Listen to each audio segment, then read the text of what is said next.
நேசிப்பாயா movie இப்போதான் வந்து பார்த்துட்டு வந்தேன். படம் எப்படி இருக்கு அப்படிங்கிற என்னோட ஒப்பீனியன் வந்து நான் சொல்லிடுறேன். குறைந்த விலை நிறைந்த தரம் தங்கள் தேவைகள் அனைத்தும் ஒரே இடத்தில் ஜெயச்சந்திரன். விஷ்ணுவர்தன் டைரக்ஷன்ல ஆகாஷ் முரளி, அதித்தி சங்கர், சரத்குமார் சார், குஷ்பு மேம் இவங்க எல்லாமே நடிச்சு ரிலீஸ் ஆயிருக்கக்கூடிய நேசிப்பாயா படம் எப்படி இருக்கு அப்படின்னா, அதுக்கு முன்னாடி விஷ்ணு சார் ஒரு 10 வருஷம் கழிச்சு திருப்பி தமிழ் சினிமாவுக்கு வந்திருக்கிறார். ஏன்னா லாஸ்டா எச்சன் எடுத்தாரு 2015, அதுக்கப்புறம் இப்போ 2025 நேசிப்பாயா, அதுக்கு முன்னாடி 2021 ஷேர்ஷா அப்படின்னு சொல்லிட்டு ஒரு ஹிந்தி படம். அது சூப்பர் டூப்பர் பிளாக் பஸ்டர்.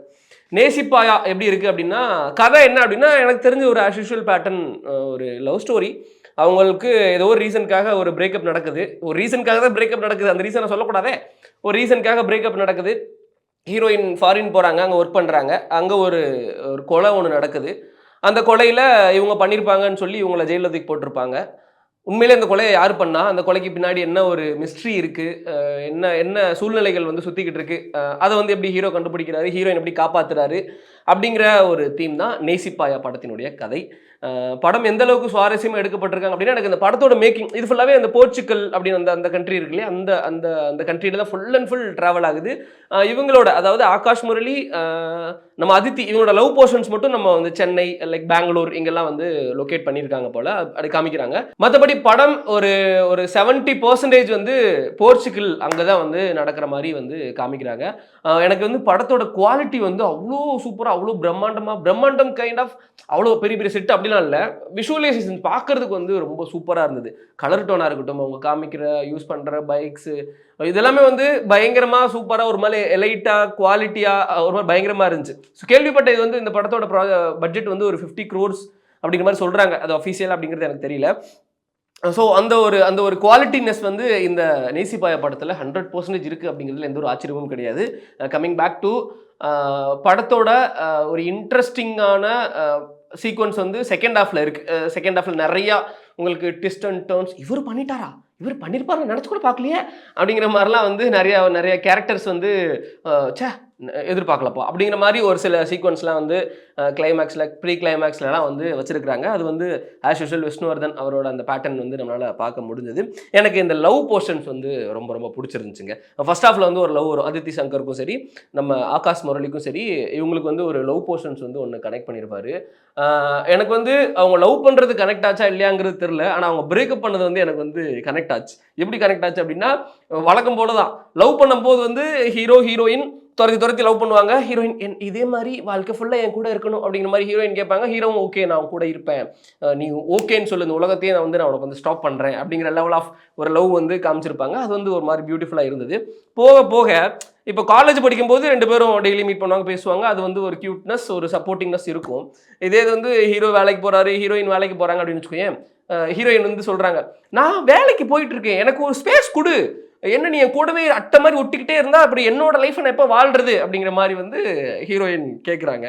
அதே மாதிரி தான் ரியல் லைஃப்லையும் இது வந்து பயங்கர ரியல் லைஃப் கனெக்டான ஒரு என்ன சொல்றது, ஒரு இன்சிடென்ட். நிறைய படத்தில் நம்ம பார்த்துட்டோம், பட் இதில் பார்த்தாலுமே வந்து அது வந்து பழசு மாதிரிலாம் தெரில. ஆமாம், நானுமே வந்து பாதிக்கப்பட்டிருக்கேன், இந்த மாதிரி நிறைய பசங்களுமே வந்து பாதிக்கப்பட்டிருக்காங்க. ஆரம்பத்தில் பொண்ணுங்க நல்லா அந்த லவ் பண்ணும்போது நல்லா க்ளோஸாக தான் இருக்கிறாங்க. லவ் பண்ணி முடிச்சதுக்கப்புறம் இப்போ நமக்கு தான் தெரிஞ்சதுக்கப்புறம் எனக்கு ஸ்பேஸ் வேணும், எனக்கு என்னோட லைஃப்பை வாழணும், கொஞ்சம் எனக்கு ஃப்ரீ கொடுக்குறியா அப்படிங்கிற மாதிரி அவங்க வந்து சொல்லிட்டு கிளம்புறது, அதில் வர சண்டையில் பிரேக்கப் ஆகுறது அப்படிங்கிறத வந்து ஆஸ் யூஷுவலாக இருக்குது. ஆமாம், இது பர்சனலாக பாதிக்கப்பட்ட மாதிரி புலம்பிக்கிட்டு இருக்கேன், பட் இருக்க தானே செய்யும். அந்த பிரேக்கப், அந்த சீக்வன்ஸ், அந்த பிரேக்கப் வந்து எனக்கு வந்து ஒரு மாதிரி கனெக்ட் ஆச்சு. அஃப்கோர்ஸ் நிறைய பாய்ஸ் அண்ட் கேர்ள்ஸுக்கு வந்து அந்த பிரேக்கப் அப்படிங்கிறது வந்து கனெக்ட் ஆகியிருக்கும். மற்றபடி இதில் ஆகாஷ் முரளி ஃபஸ்ட்டு லான்ச் ஆகுறாரு. ஸ்னேகா பிரிட்டோ சார் தான் வந்து இதை ப்ரொடியூஸ் பண்ணுறாங்கிறது தெரியும். ஆகாஷ் முரளியோட ஒய்ஃப் ஸ்னேகா பிரிட்டோ, அவங்க வந்து கோ ப்ரொடியூசர். ஃபஸ்ட்டாக வந்து லான்ச் ஆகிறார், விஷ்ணுவர்தன் டைரக்ஷன்லேயே லான்ச் ஆகிறாரு. ஒரு மிகப்பெரிய பட்ஜெட் படம் அப்படிங்கிறதுனால எனக்கு வந்து ஒரு ஃபஸ்ட்டு படம் அப்படிங்கிற மாதிரி எனக்கு சீரியஸாகவே தெரில. நல்லாவே நடிச்சிருக்கிறாங்க. நிறையா என்ன சொல்கிறது, ரொம்ப எக்ஸ்ட்ராடினரியாக நடிச்சிருக்கிறாரா அப்படின்னு கேட்டிங்கன்னா, லவ் போர்ஷன்ஸில் அவரோட ஆக்டிங் அப்படிங்கிறது வந்து ரொம்ப சூப்பராக வந்து கனெக்ட் ஆகிருந்தது. பட் இந்த சீரியஸ் போர்ஷன் இருக்குல்ல, ஒரு ஆக்ஷன் சீக்வன்ஸ், லைக் கன் எடுத்து காமிக்கிறது, ஒரு சீரியஸான ஒரு க்ரைம் இன்வெஸ்டிகேஷன் நடந்துட்டு இருக்கிற அந்த போர்ஷன்ஸ் எல்லாமே அவரோட எக்ஸ்பிரஷன் அப்படிங்கிறது இன்னும் கொஞ்சம் இருந்திருக்கலாம். அஃப்கோர்ஸ் ஃபஸ்ட்டு படத்தில் வந்து ஆகா ஓகோன்லாம் யாராலையும் நடிக்க முடியாது, அதுக்குன்னு ஒரு சில லேர்னிங் எக்ஸ்பீரியன்ஸ் எல்லாம் இருக்கு இல்லையா. ஸோ ஆனால் எனக்கு தெரிஞ்சு விஷ்ணுவர்தன் சார் சூப்பராக வந்து அவர்கிட்ட வந்து ஆக்டிங் அப்படிங்கிறது வந்து வாங்கியிருந்தாங்க. அதித்தி ஆஸ் யூஷுவல் அவங்க வந்து சூப்பராக வந்து பண்ணிட்டாங்க, சொல்லவே தேவையில்லை, சங்கர் சார் அப்படிங்கிற மாதிரி ஒரு பிராண்ட் இருக்கு இல்லையா பின்னாடி. ஸோ நேசிப்பாயாவோட பெரிய பெரிய plus music Yuvan Shankar Raja, Vishnuvardhan sir எல்லா ஈவெண்ட்லேயும் எல்லா மீட்டிங்லேயும் சொல்கிறது என்னன்னா, யுவன் எனக்கு ரொம்ப ஸ்பெஷலாக போட்டு கொடுப்பான் தெரியுமா அப்படிங்கிற மாதிரி இதுலேயுமே வந்து ஸ்பெஷலாக போட்டிருக்கிறாரு. பட் பாடல்கள் பெருசாக மைண்டில் நிற்கலை அப்படிங்கிற மாதிரி இருந்தாலும் ஃபர்ஸ்ட் ஹாஃபில் வந்து ஒரு ஒரு ஒரு ஃபங்க்ஷனில், ஒரு ஃபெஸ்டிவல் ஃபங்க்ஷனில் வந்து சோலோ வயலின் அப்படிங்கிற அந்த ஒரு மியூசிக் வந்து போட்டு பிரிச்சிருப்பாரு. அது பயங்கரமாக வந்து தியேட்டரில் வந்து செலிப்ரேட் பண்ணுற மாதிரி சூப்பராக இருந்தது, நல்லா இருந்தது. அந்த டான்ஸாக இருக்கட்டும் எல்லாமே வந்து சூப்பராக இருந்தது. தென் படத்தோட இன்னொரு ப்ளஸ் என்ன அப்படின்னா, செகண்ட் ஹாஃபில் அந்த அந்த ஒரு என்ன சொல்கிறது, அந்த சஸ்பென்ஸ் அந்த இதை ஹேண்டில் பண்ணியிருந்தது ரொம்ப ரொம்ப சூப்பராக இருந்தது. ஃபர்ஸ்ட் ஹாஃபில் கொஞ்சம் லேக் இருக்குது. என்னடா பார்த்த மாதிரி தான் இருக்குல்ல, பார்த்த மாதிரி தான் இருக்குது, இன்னும் கொஞ்சம் எதுவும் கிரிப்பிங்காக இல்லையே, இன்ட்ரெஸ்டிங்காக இல்லையே. இப்போ ஓகே ஒன்று நடக்குது, ஆனால் அது நமக்கு ஒரு சந்தோஷமாக ஒன்று நடக்குதுன்னா நமக்கு சந்தோஷத்தை கொடுக்கணும், சோகமாக ஒன்று நடக்குதுன்னா நமக்கு சோகத்தை கொடுக்கணும், ஒரு த்ரில்லிங்காக ஏதாவது நடக்குதுன்னா நமக்கு ஒரு த்ரில்லிங் கொடுக்கணும். இது எல்லாமே கொஞ்சம் எங்கேயோ மிஸ் ஆகுது, இன்னும் கொஞ்சம் எல்லாத்துலேயுமே கொஞ்சம் கிரிப்பிங் இருந்திருக்கலாமே அப்படிங்கிற மாதிரி கொஞ்சம் இருந்தது. ஆமாம் இருந்தது. இப்போது ஆகாஷ் பிரதரோட கேரக்டர் டிசைன் எப்படி இருக்குது அப்படின்னா, அவர் வந்து ஒரு துருத்துருன்னு இருக்கிற ஒரு கேரக்டராக வந்து டிசைன் பண்ணியிருக்கிறாங்க. துருத்துருன்னு ஓகே, லவ் பண்ணுற டைமில் துருத்துருன்னு இருக்கிறாரு ஓகே. பட் ஒரு சீரியஸான ஒரு ஒரு சீக்வன்ஸில் இன்னும் கொஞ்சம் அந்த துருத்துருன்னு இருக்கிறத கம்மி பண்ணிட்டு கொஞ்சம் ஒரு மெச்சூர் பிளே ஒன்று போயிருக்கலாமோ அப்படின்னு எனக்கு பர்சனலாக வந்து ஃபீல் ஆச்சு. மேபி அது நான் தப்பாக கூட யோசிச்சிருக்கலாம், அது தெரில. மேபி படம் பார்த்துருந்தீங்க அப்படின்னா அதை நீங்கள் சொல்லுங்கள்.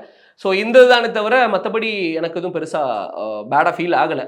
அப்புறம் இன்னொன்று எனக்கு ரொம்ப ரொம்ப என்ஜாய் பண்ணி பார்த்தது கல்கி அப்படிங்கிற ஒரு கேரக்டர். போர்ச்சுகலில் வந்து ஒரு அட்வொகேட்டாக இருப்பாங்க. நம்ம வந்து இந்த பாவக்கதைகளெல்லாம் விக்னேஸ்வன் அவரோட அந்த டைரக்ஷனில் அஞ்சலி அந்த கல்கி நடித்த ஒரு இது நீங்கள் பார்த்துருப்பீங்க இல்லையா, அந்த கேரக்டர் எக்ஸ்ட்ராடினரி.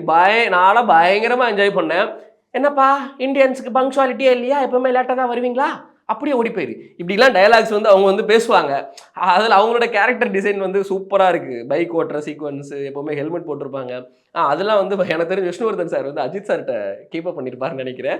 ஏன்னா இப்போ நீங்கள் வந்து இதில் ஆரம்பமில் பார்த்தீங்கன்னாலும் சரி, பைக்கில் இதெல்லாம் வந்து அஜித் சார்னாலே பைக் ஓட்டினாலே ஹெல்மெட் இருக்கும். பொதுவே ஒரு ஹீரோ பைக் ஓட்டுறாரு அப்படின்னா தலைமுடியெல்லாம் பறக்க விட்டு சட்டையை இப்படி விரிச்சு விட்டு பைக்கில் மாசாக போவார் இல்லையா. பட் இதெல்லாம் ரொம்ப என்ன சொல்கிறது, அந்த ரூல்ஸ் படி ஃபாலோ பண்ணுற மாதிரி ஹெல்மெட் போட்டு தான் பைக் ஓட்டணும், அந்த இதெல்லாம் வந்து அவங்க சின்ன சின்ன விஷயத்தெல்லாம் வந்து கேர் பண்ணியிருக்கிறாங்க. அது வந்து ரொம்ப ரொம்ப சூப்பராக இருந்தது.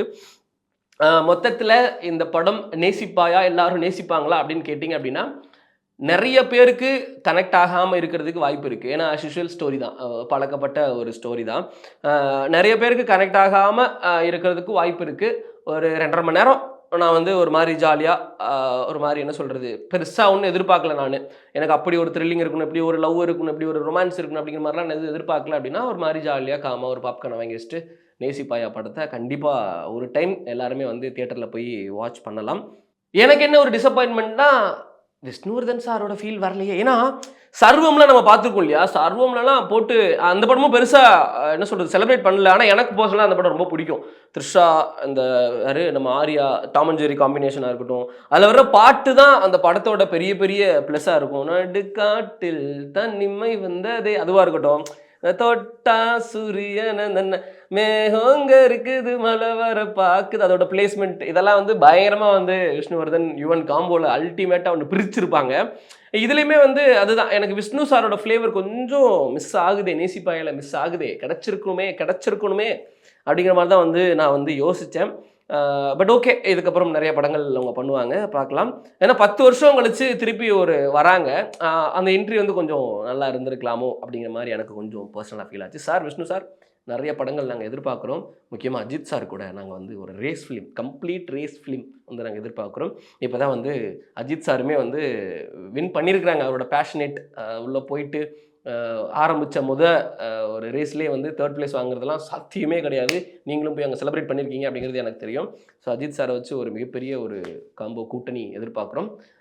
பட் ஆமாம், நேசிப்பாயா எல்லாம் தேட்டரில் போய் பார்த்துட்டு படம் எப்படி இருக்குது அப்படிங்கிறத மறக்காம கமெண்ட் பாக்ஸில் கௌதம் என் கூட 2 கூட ஷேர் பண்ணிக்கோங்க. இந்தியாஸ் மேக் கண்ட்ரி வீடியோ பார்த்ததுக்கு மிக நன்றி. பை. குறைந்த விலை நிறைந்த தரம், தங்கள் தேவைகள் அனைத்தும் ஒரே இடத்தில். ஜெயச்சந்திரன்.